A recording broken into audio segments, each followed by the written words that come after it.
বাসার ছাদে আমি আমার সন্তানকে নিয়ে যাওয়ার সাহস পাইনি। আমার মনে হয়েছে আকাশ থেকে কোনো একটা গুলি হয়তো বা আমার প্রিয় সময়লাকে কেড়ে নিতে পারে। পুরো বাংলাদেশের জন্য আমরা কথা বলবো, তাতে যদি প্রাণ দিতে হয় নতুন বাংলাদেশের জন্য এই বুকটা এবং এই কপালটা প্রস্তুত আছে। কোনো ভূমিকায় যাচ্ছি না, আমি একজন পিতা হিসাবে বলি, আমার সন্তানের বয়স 3 বছর 9 মাস।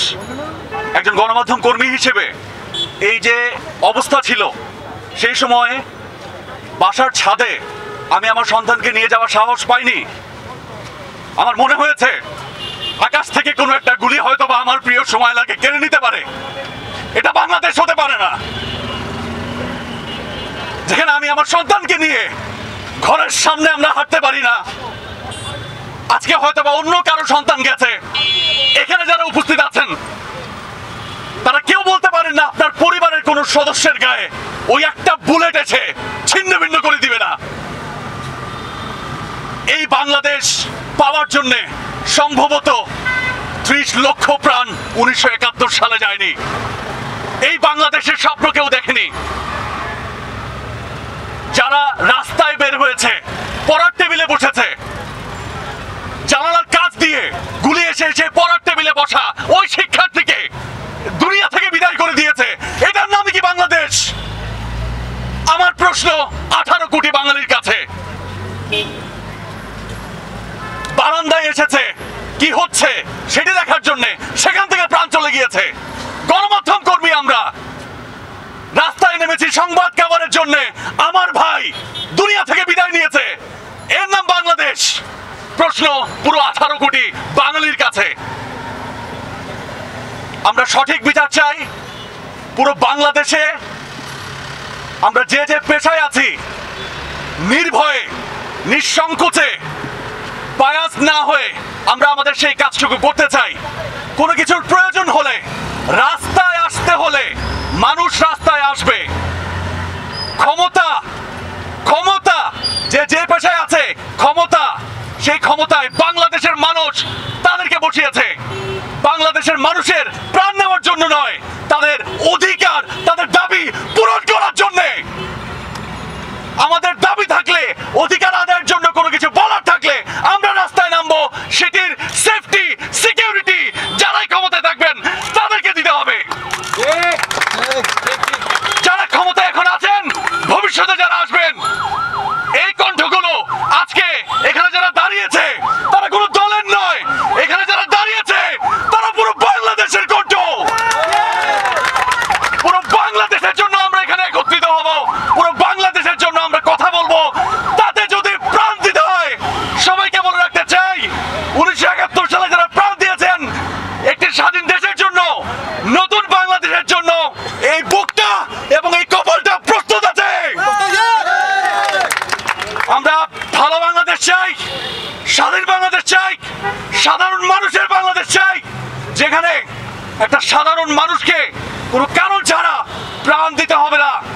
যাদেরকে আটক করা হয়েছে অনুরোধ করতে চাই, তাদেরকে নিঃশর্ত মুক্তি দিতে হবে, কোনো ধরনের হয়রানি ছাড়াই।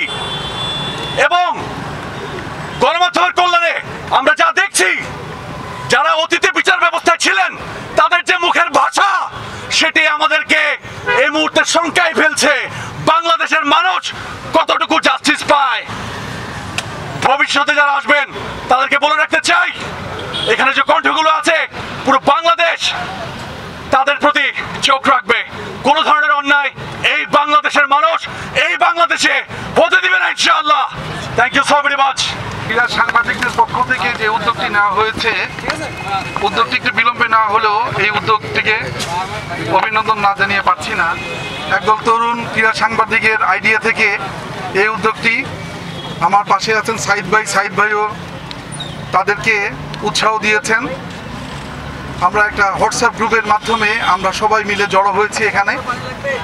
আপনারা জানেন আজকে কিন্তু অনেক নিহতের সংখ্যা নিয়ে সরকারের যে একটা তথ্য গোপন, সেটা নিয়ে কিন্তু অনেক প্রশ্ন উঠছে। সঠিক নিহতের সঠিক সংখ্যা কিন্তু আমরা আজও পর্যন্ত জানি না। বিভিন্ন মাধ্যম থেকে বিভিন্ন কথা শুনছি। এই নিহতের তালিকার মধ্যে কিন্তু ইতিমধ্যে আমাদের 5 জন সাংবাদিক দায়িত্ব পালন করতে যেয়ে নিহত হয়েছেন। আমরা এই ক্রীড়া সাংবাদিক সমাজের পক্ষ থেকে তাদের রুহের মাগফিরাত কামনা করছি। যেহেতু এই পেশাগতভাবে তারা আমাদেরই সহকর্মী, কোনো না কোনো হাউজেরই তারা সহকর্মী ছিলেন। আমরা প্রথমেই দাবি করব তাদের প্রতিটি মৃত্যুর সঠিক এবং বিশ্বাসযোগ্য বিচার হোক।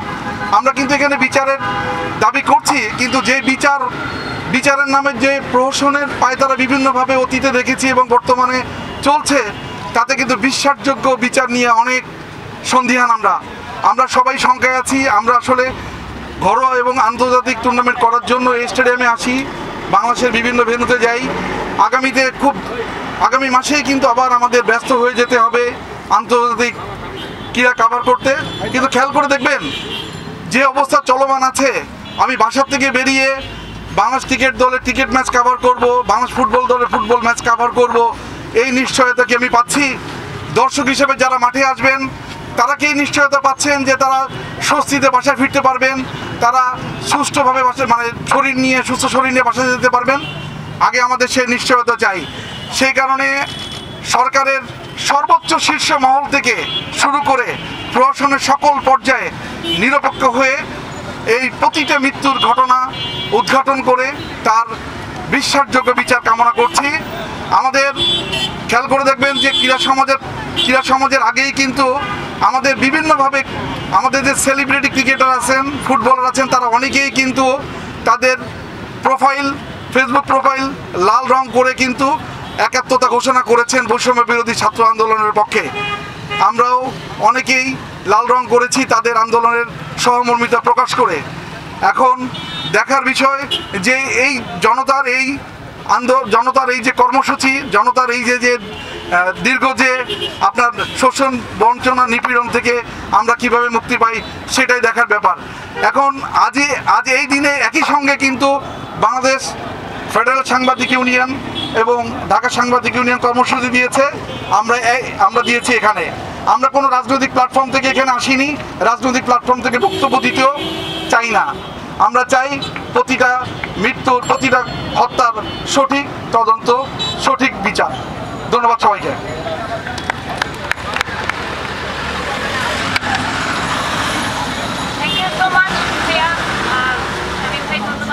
কথা শুনবো আমাদের সহকর্মী মাহফুজ আলমের।